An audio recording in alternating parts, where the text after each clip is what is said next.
Here is a number that I find genuinely hard to sit with. In the United States, more than 50% of all meals are now eaten alone. Not occasionally, not on a bad week, as the baseline.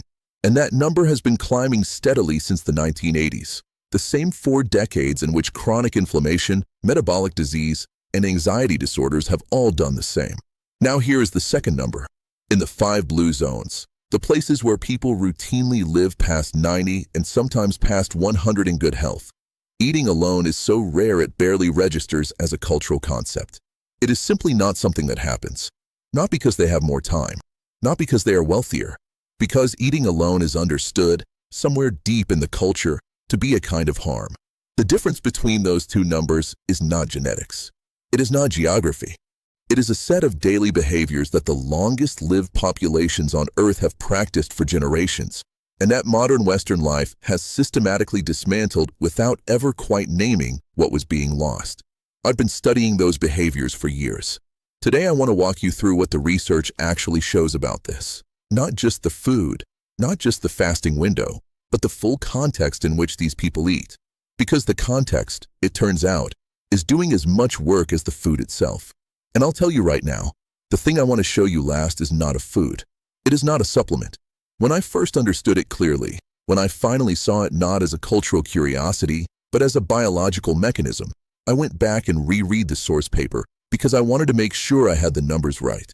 You'll want to stay for that part. Giuseppe Sana is 97 years old. Every morning, before 7 a.m., she walks the steep stone lane from her house to her daughter's house 2 doors down. She carries bread she baked the previous afternoon. Her daughter makes coffee. Her granddaughter, who is 34, joins them. They eat together. They have been doing this, in some form, for as long as any of them can remember. Giuseppe's blood pressure, at her last checkup, was lower than her granddaughter's. She is not unusual in Solo, a small village in the Barbagia highlands of Sardinia. She is ordinary.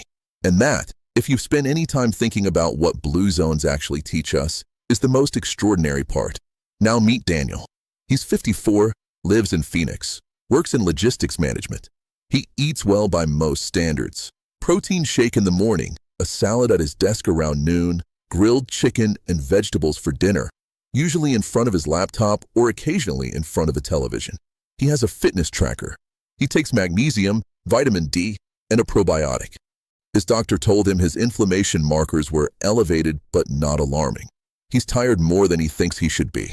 He can't quite explain why. Daniel is doing almost everything he was told to do. He's eating the right foods, more or less. He's sleeping 7 hours. He exercises 3 times a week. And yet something is off, and nobody has named it clearly for him. I think I know what it is. And there's one thing Giuseppe does, something so embedded in her daily life that she has never once thought of it as a health practice. That Daniel has never done. Not once in the last decade. It isn't the bread. It isn't the coffee. It's something else entirely. I'll come back to it. You've probably heard this before.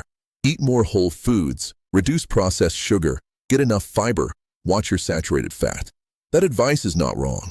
But the data on how much it explains longevity is more complicated than most health content lets on. Here's what I mean. The Paradigm trial, published in the New England Journal of Medicine in 2013, following nearly 7,500 adults over approximately 5 years, showed significant cardiovascular benefits from a Mediterranean diet. Strong study, well-designed. And yet, when researchers began comparing people eating similar Mediterranean diets across different contexts, they found something puzzling. Outcomes differed substantially depending on whether people ate with others or ate alone. The food was almost identical. The results were not. A 2019 study published in Nutrients, drawing on data from over 11,000 British adults, found that men who ate alone regularly had an 8% higher risk of metabolic syndrome than those who ate with others, even after controlling for diet quality. Women showed a similar pattern.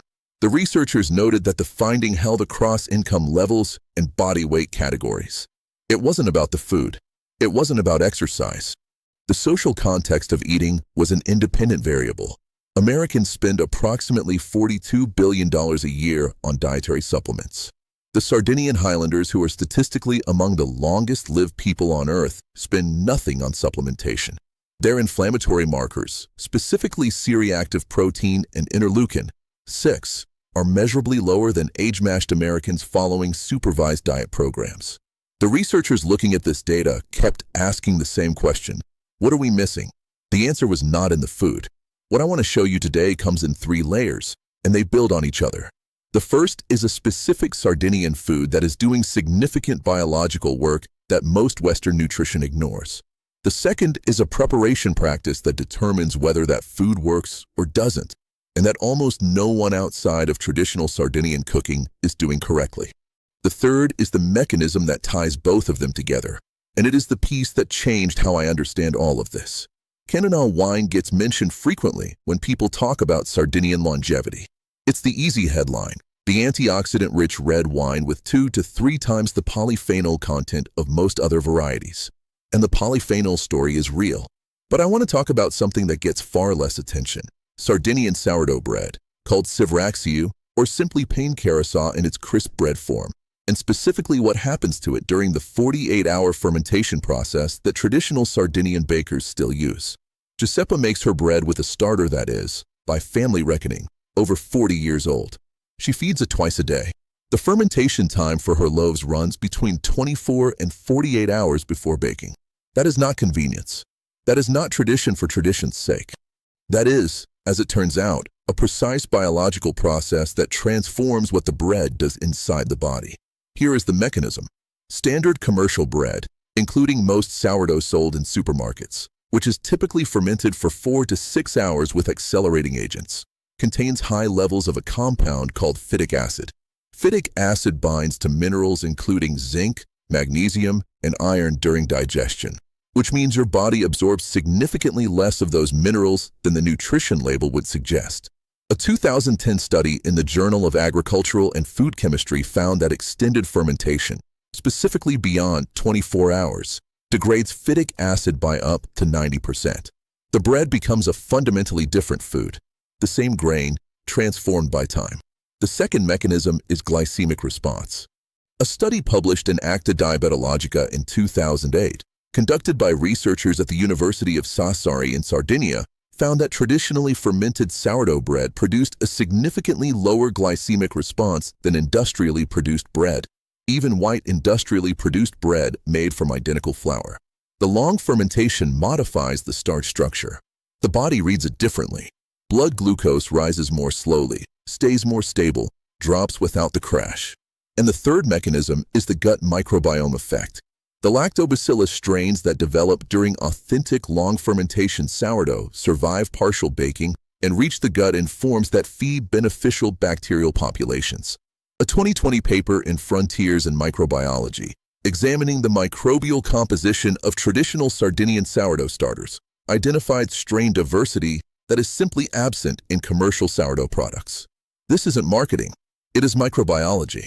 Now here is how Giuseppa actually eats this bread. Not as a side dish, not as a snack.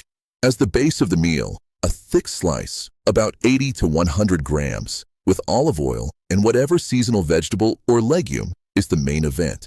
The bread is not accompanying the meal. The bread is structuring it.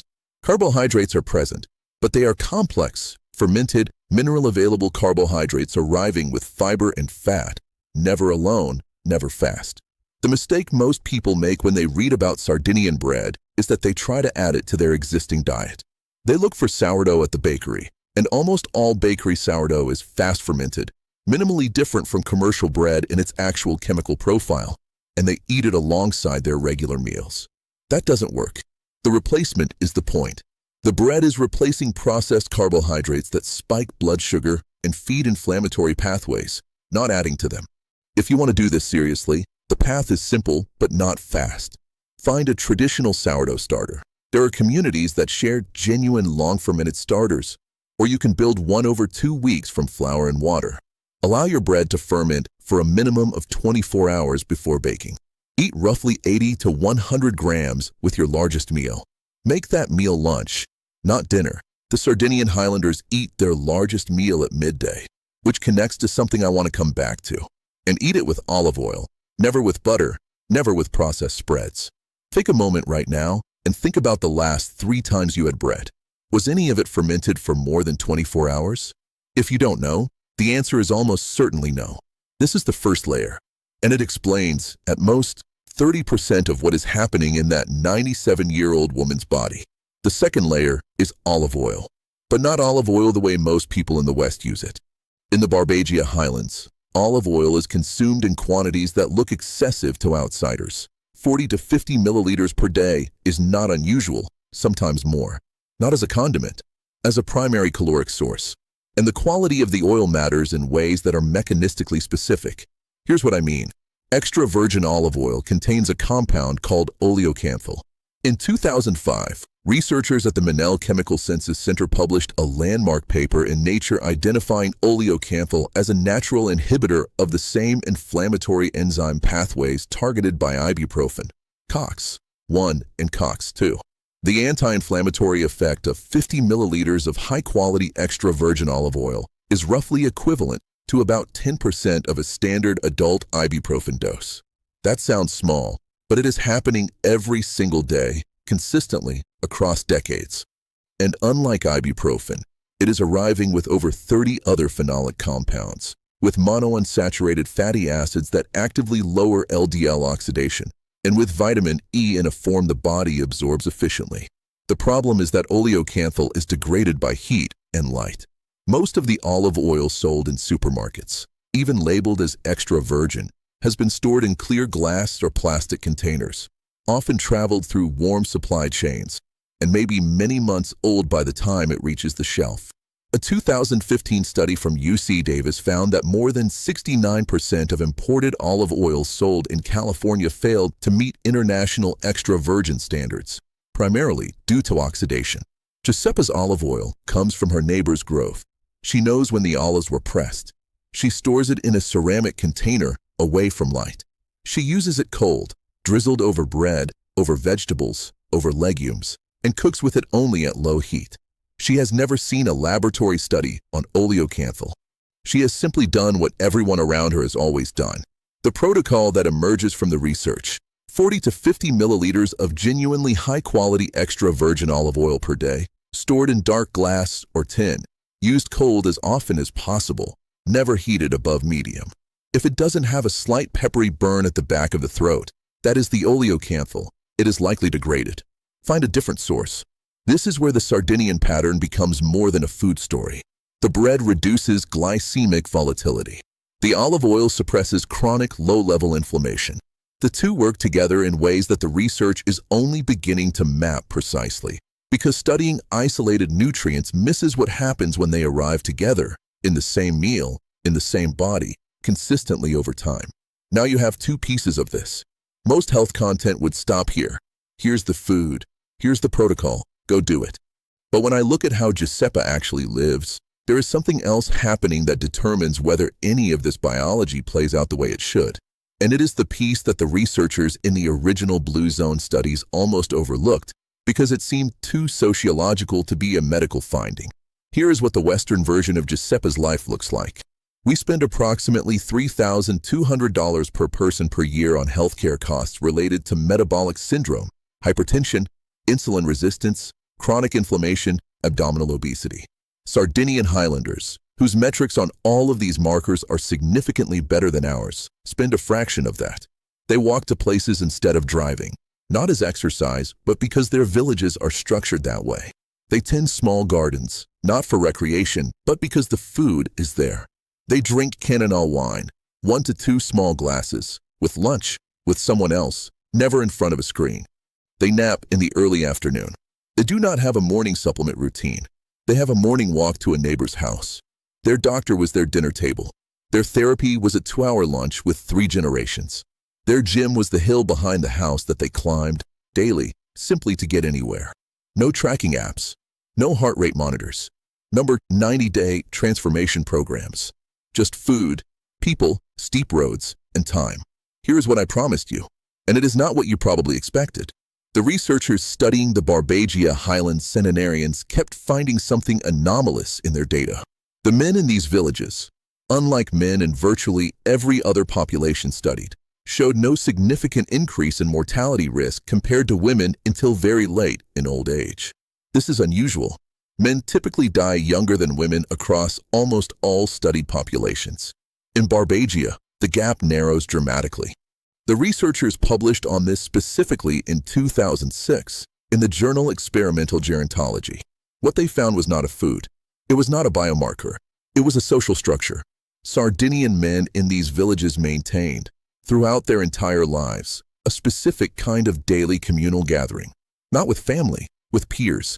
Other men, often of similar age, gathering at the same location at roughly the same time, every day, to talk, to argue, to drink small amounts of wine, to play cards, to be present. No agenda, no productivity, no outcome.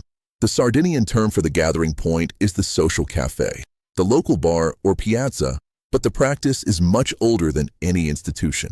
It is simply the daily act of showing up with other people for no reason other than to be there. The researchers almost left this out of their published findings. It seemed too soft. It wasn't a molecule. Then they looked at the cortisol data. Chronic social isolation elevates cortisol. Sustained elevated cortisol suppresses immune function, increases visceral fat accumulation, accelerates cellular aging via telomere shortening, and this is the part that stopped me, directly impairs the gut microbiome. The same gut microbiome that the long-fermented sourdough is feeding. The same anti-inflammatory pathways that the olive oil is supporting. Chronic loneliness, at the cellular level, partially undoes both. A 2015 meta-analysis published in Perspectives on Psychological Science, examining data from 70 studies and over 3 million participants, found that social isolation and loneliness increased mortality risk by approximately 26% and 29% respectively. Those numbers are larger than the mortality risk associated with obesity, larger than physical inactivity. The researchers noted that social connection was being ignored as a public health intervention despite evidence that matched or exceeded the effect size of most dietary and pharmaceutical interventions. Daniel, in Phoenix, eating his salad at his desk at noon, is experiencing cortisol elevation that is slowly and quietly working against everything he is eating. The food is good. The context is dissolving the benefit. Giuseppa doesn't know what cortisol is. She has never had a conversation about loneliness as a health risk. She simply walks to her daughter's house every morning and sits down. This is the mechanism. This is why eating alone is not a neutral act. And this is why the blue zones did not solve longevity with the food. They solved it with a life structure that made cortisol chronically low, that kept the gut microbiome fed and calm, that gave the anti-inflammatory work of the olive oil somewhere quiet to operate. The researchers almost missed it because it seemed too simple to be the answer. It is the answer. So here is what the full picture looks like, honestly, over time. Start with the bread, if you can. Source a genuine long-fermented sourdough, or better, find a starter and make your own. The process takes 2 weeks to get a starter active. The first loaf takes 24 hours from mix to bake. Eat 80 to 100 grams with your main meal, with olive oil, not butter. Get better olive oil. Look for harvest dates, not just extra virgin labels. It should be dark bottled, less than 18 months from harvest, peppery at the back of the throat. Use 40 to 50 milliliters per day, mostly cold. And then do the harder thing. Eat with someone. Not every meal. Start with one. Make it a non-negotiable. 1 meal per day with another human being at a table without screens. It sounds absurdly simple. It is, biologically, one of the most significant changes you can make. In the first 7 days, you probably won't feel much. If you have started the sourdough and the olive oil, you may notice your digestion is calmer. You may sleep slightly better. These are real signals. The gut microbiome responds within days, but they are subtle. At 30 days, the research suggests most people notice a quieting of what they can only describe as background noise. Cravings for processed food tend to decrease, not dramatically, but measurably. This is the gut-brain axis beginning to rebalance. If you have been eating the shared meals consistently, you may also notice something harder to quantify. You feel slightly less tired at the end of the day, even if your sleep hours haven't changed. The cortisol research predicts exactly this. At 60 days, this is the moment to talk to your doctor. Ask specifically for C-reactive protein, fasting glucose, and if you can, a full lipid panel with LDL particle size. The research suggests that these markers may have shifted. I won't promise you specific numbers, but I have read enough studies to believe that 60 days of this, the bread, the oil, the table, Gives your doctor something different to look at than 60 days of supplements and solo lunches. At 90 days, most people report that this doesn't feel like a protocol anymore. It feels like a slightly different life. That is the goal. That is what happened in Barbagia over generations. Not a wellness program, but a structure that became invisible because it was simply how things were done. I want to be honest with you about what this is and what it isn't. This isn't magic. Nothing I've described will cure a disease or reverse a diagnosis. The evidence behind it is strong, stronger than most of what your pharmacy sells, and considerably cheaper. But the mechanism requires time and consistency in a way that pills do not. If someone promises you the same results in a week, they are selling you something. Giuseppe Sana walked that stone lane this morning. She has walked it thousands of times. The bread she carries was fermented for 36 hours. The olive oil her daughter pours is from November's pressing. And her granddaughter, who is 34 and stressed and tired in the ways that 34-year-olds in small Sardinian villages are still sometimes tired, sat down with her and drank her coffee and did not look at her phone for 40 minutes.